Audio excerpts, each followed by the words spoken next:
And welcome back everyone.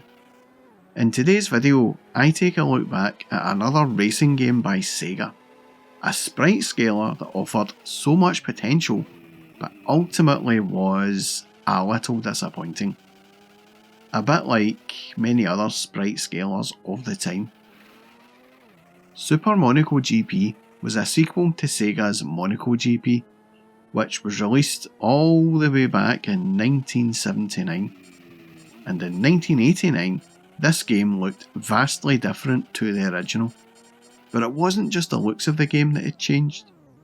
Super Monaco GP was the first arcade game where the arcade cabinet gave direct feedback in response to gameplay. The game's steering wheel includes force feedback with precision in response to the player's movements in-game. Utilising the Sega X board for an arcade system board, Super Monaco GP runs at 60 frames per second and displayed on a 26-inch screen. The deluxe arcade cabinet came equipped with Sega's air drive system that would move the driver's seat and blow air into the cockpit to increase the sense of realism the player would feel. In the arcade version of Super Monaco GP, the game is a somewhat weak simulation of the Monaco Grand Prix circuit, although the actual circuit de Monaco is replaced by a fictional track that includes many features of the actual circuit. Players must qualify for the race around a short circuit before playing the main race. Failing to complete the lap before the 45-second timer ends in a game over. Performance in the practice lap will determine the player's starting grid position.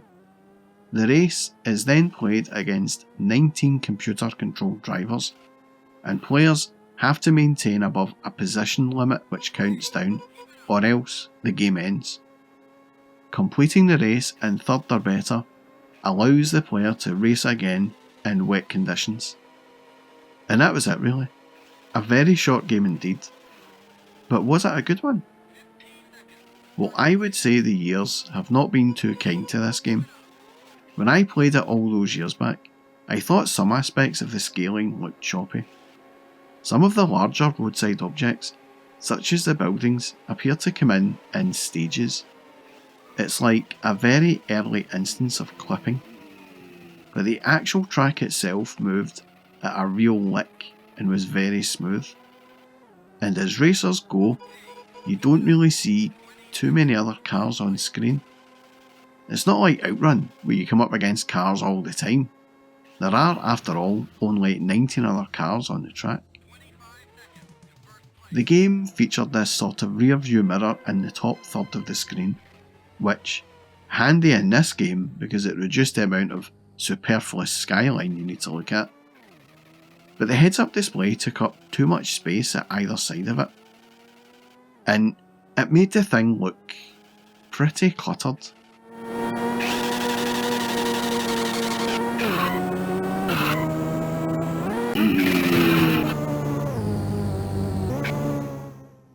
The sound is average as well, if I'm being honest. There is some nice sampled speech that is clear for the most part, but there is no music to accompany the action, and the engine sound is too flat and static to really sound like a real engine. But when downshifting, you can hear this over-revving effect, which is a good attempt, but it honestly sounds cheap. The bits between the races have music, which is upbeat and does help eliminate the dullness, but it's a real pity some in-game music could not be included. The playability is good. Sega made some good racing games, and this game was pretty good to play in the arcades. The controls were responsive, and the force feedback was a little jarring at first, and a few people withdrew their hands real quick as they thought that something was awry with the cabinet. But once you get used to it, it was a novel feature. But really, the biggest problem for this game was that it was simply too short. A qualifier, and then 2 races of the iconic track, one in the dry and one in the wet, and that's it. At least it was only 30p a go for the stand-up cabinet, But even then, once you mastered the game, it could be done in under 10 minutes, which didn't really provide any real value for money. This game suffered from the same flaw as so many other Sega sprite scalers of the time. The experience of playing the large full-size cabinet was better than the gaming experience, and the large cabinet was used to hide any shortcomings that the game had. The game was ported over to the Megadrive in 1990, just a year later. But would this port be able to do anything about the limited game time?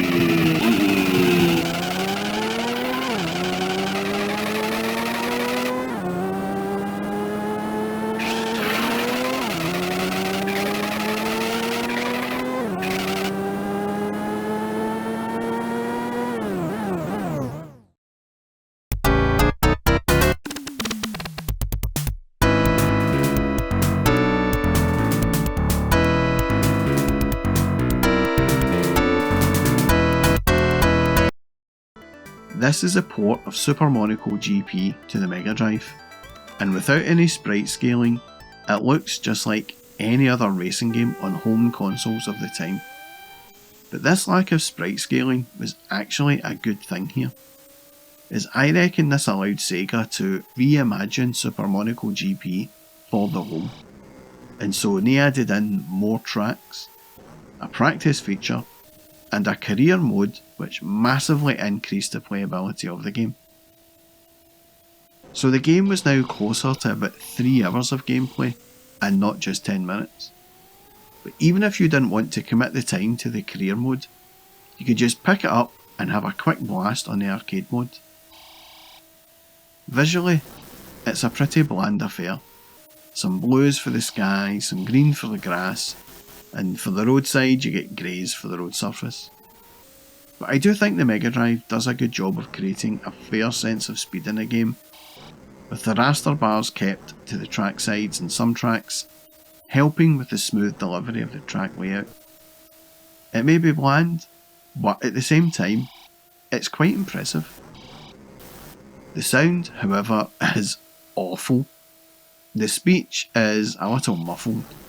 The engine sound is ear-splittingly bad, and the downshift over rev is grotesque and an offence to my ears.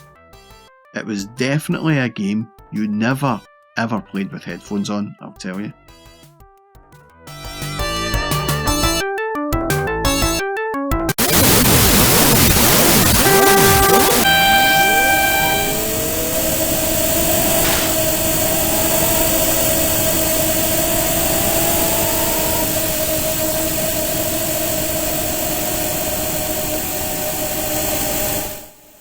The playability was the saving grace of the game.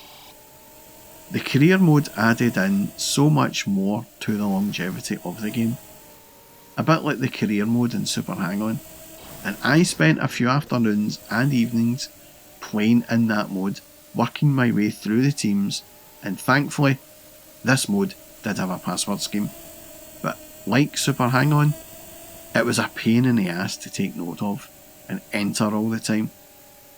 But this is how we just done things like game saves back in the day. Besides, to include a battery backup in the cartridge would have bumped the price up considerably, which is never welcome in my book. The other thing with career modes is this. It's not really a group play kind of thing. And this social drawback also meant Super Monaco on the Megadrive was a game you played on your own.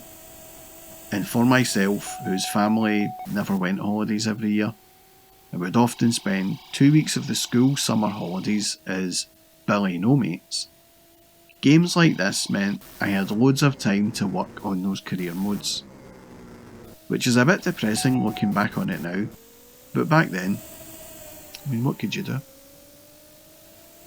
Overall, I would say the port of Super Monaco on the Mega Drive was a solid game, but now in my later years, I have a far better appreciation of the arcade game.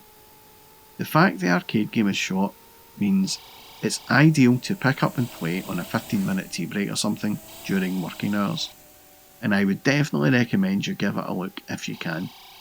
It's readily available on MAME and emulated quite well. And that was my look back at Super Monaco. If you liked this video, then please do all the usual like, comment, subscribe malarkey. And as always, a massive thank you to all those who have commented and contributed already. Your feedback and support really does go a long way in helping the channel grow, and I appreciate all of you, so thank you from me. And that's all from me, folks. Thanks for watching.